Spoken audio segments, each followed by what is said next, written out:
নমস্কার সবাইকে, আশা করি সবাই খুব ভালো আছেন। আমার নতুন একটি ভিডিওতে আপনাদের সবাইকে স্বাগত। তো সকাল সকাল এসেছিলাম ছাদে কিছু জামা কাপড় উল্টে দিতে। এখন যাব নিচে গিয়ে সকালে চাটা বানাবো। তো আজকের ভিডিওটি দেখতে থাকুন, আশা করি আপনাদের ভালো লাগবে। তো সকালে চা খাওয়া তো হয়ে গেছে, আর মিঠাইয়ের অনেক বায়না, মানে সোয়েটার পরবো না, মোজা পরবো না, সমস্ত কিছু বায়না মিটিয়ে ওকে গুছিয়ে একটু খাইয়ে চলে এসেছি রান্নাঘরে সকালের ব্রেকফাস্ট বানাতে। তো আজকে ব্রেকফাস্টে তেমন কিছু নেই, আছে একটু এই গোলা রুটি আর একটু মিষ্টি। তো আমাদের বাড়িতে সবাই পছন্দ করে গোলা রুটি খেতে, স্পেশালি তো বাপি খুবই পছন্দ করে, তাই জন্যই মাঝে মাঝে বাড়িতে গোলা রুটি বানানো হয়।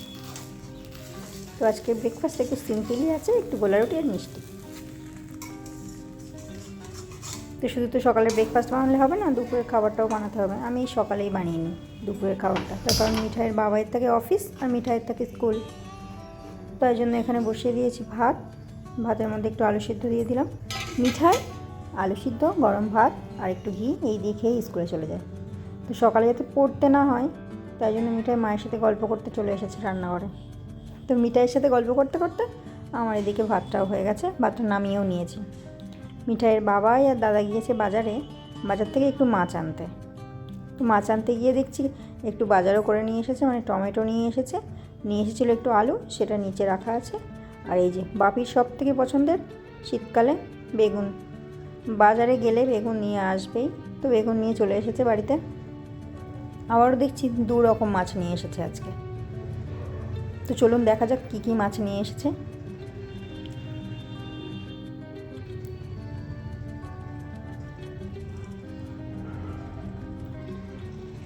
তো একটা তো দেখছি এই যে কাটা মাছ নিয়ে এসেছে, আর একটা কী মাছ এনেছে জানি না, প্যাকেটটা খুললেই বুঝতে পারবো। আগেই মাছের কাঁচা গন্ধ একদম পছন্দ করতাম না, কিন্তু এখন রান্না করতে করতে আর তেমন কোনো অসুবিধা হয় না। তো এই যে পার্শে মাছ নিয়ে এসেছে মানে বেগুন দিয়ে আজকে ঝোল হবেই, এটা আমাদের বাড়ির মেনু। বাপি তো পছন্দও করে যে পার্শে মাছ বেগুন দিয়ে ঝোল, পাতলা ঝোল। তো চলুন মাছগুলো ধুয়ে নেওয়া যাক। মাছগুলো আমার ধোয়া হয়ে গেছে, মাছগুলোতে এবার একটু লবণ হলুদ মাখিয়ে কিছুক্ষণের জন্য রেখে দিই।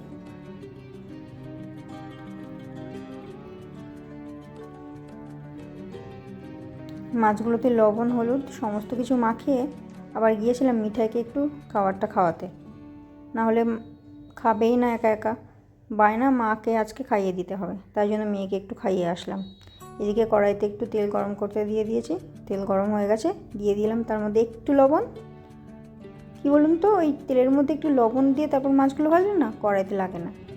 এটা আগে আমি জানতাম না, কিন্তু এখন শিখেছি, এখন করি তো মাছগুলো কড়াইতে লেগে যায় না। কিন্তু প্রথম মাছ ভাজতে আমার খুবই অসুবিধা হতো, কড়াইতে সবই লেগে যেত মাছগুলো। তো এবার মাছগুলো ভেজে নিই। এগুলো মাছ ভাজতে ভাজতে আবার মিঠাইয়ের ওইদিকে যেতে হবে, মিঠাইকে রেডি করতে স্কুলের জন্য। সকাল হলে মিঠাইয়ের বাবাইয়েরও তারা, মিঠাইয়েরও তারা। আর এই যে বললাম যে পার্শে মাছের ঝোলটা বানাবো, তাই জন্য কেটে নিয়েছি বেগুন, আলু, টমেটো, পেঁয়াজ আর কাঁচা লঙ্কা। একটু কালো জিরের ফোড়ন দিয়ে পাতলা একটা ঝোল বানিয়ে দেবো। আর এই যে কাটা যে একটা মাছ নিয়ে এসেছিলো, ওই মাছগুলো তো আমার ভাজা হয়ে গেছে। এবার ভাজতে বসেছি পার্শে মাছ। এই মাছটা আমাদের বাড়িতে সবাই খুব খেতে ভালোবাসে, স্পেশালি তো আমি খুবই ভালোবাসি, মিঠাইও ভালোবাসে।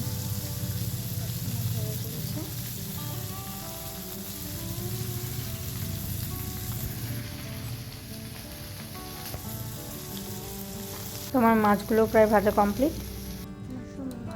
এবার যে মাছ ভাজার তেলটা কড়াইতে আছে, সেই তেলের মধ্যে বেগুনগুলো একটু হালকা করে লাল লাল করে একটু ভেজে নেব। এই বেগুনগুলো ভেজে নিলে না, মানে মাছের ঝোলের টেস্টটা না দ্বিগুণ হয়ে যায়, আমার তো সেটাই মনে হয়।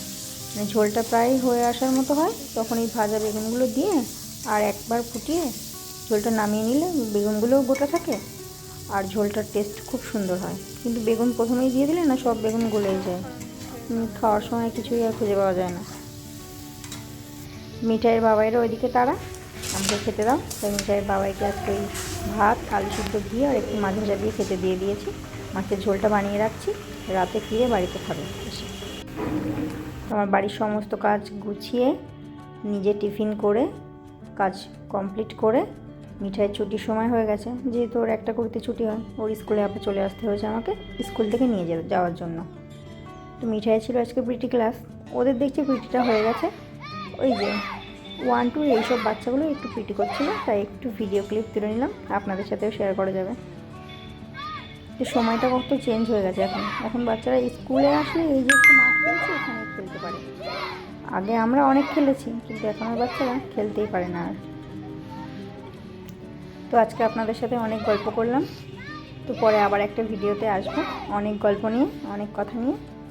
তো আমার ভিডিওটা কেমন লাগলো অবশ্যই জানাবেন, আর ভালো লাগলে লাইক, কমেন্ট, শেয়ার, আর চ্যানেলটাকে অবশ্যই সাবস্ক্রাইব করে দেবেন।